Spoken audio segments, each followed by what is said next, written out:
Engineering college hostel బాత్రూంలో కెమెరాలు లభ్యమైన ఘటనను మహిళా కమిషన్ సుమోటోగా కేసుగా స్వీకరించింది.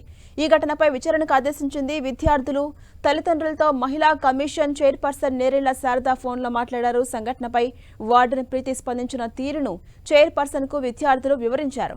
తమతో పరుషంగా మాట్లాడారని చైర్పర్సన్ కు ఫిర్యాదు చేశారు. అయితే ఈ ఘటనలో తప్పు జరిగితే కాలేజీ మూసివేతకు సిఫారసు చేస్తామని నేరేళ్ల శారద విద్యార్థులకు తల్లిదండ్రులకు హామీ ఇచ్చారు.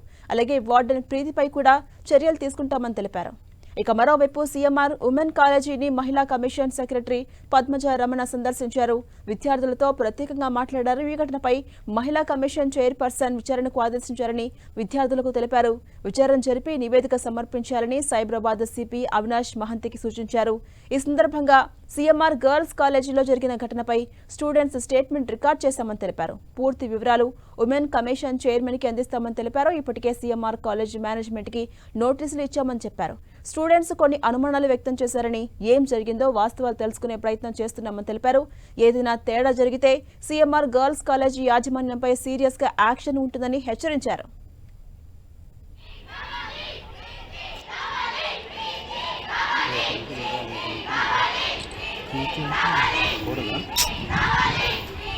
Warden incharge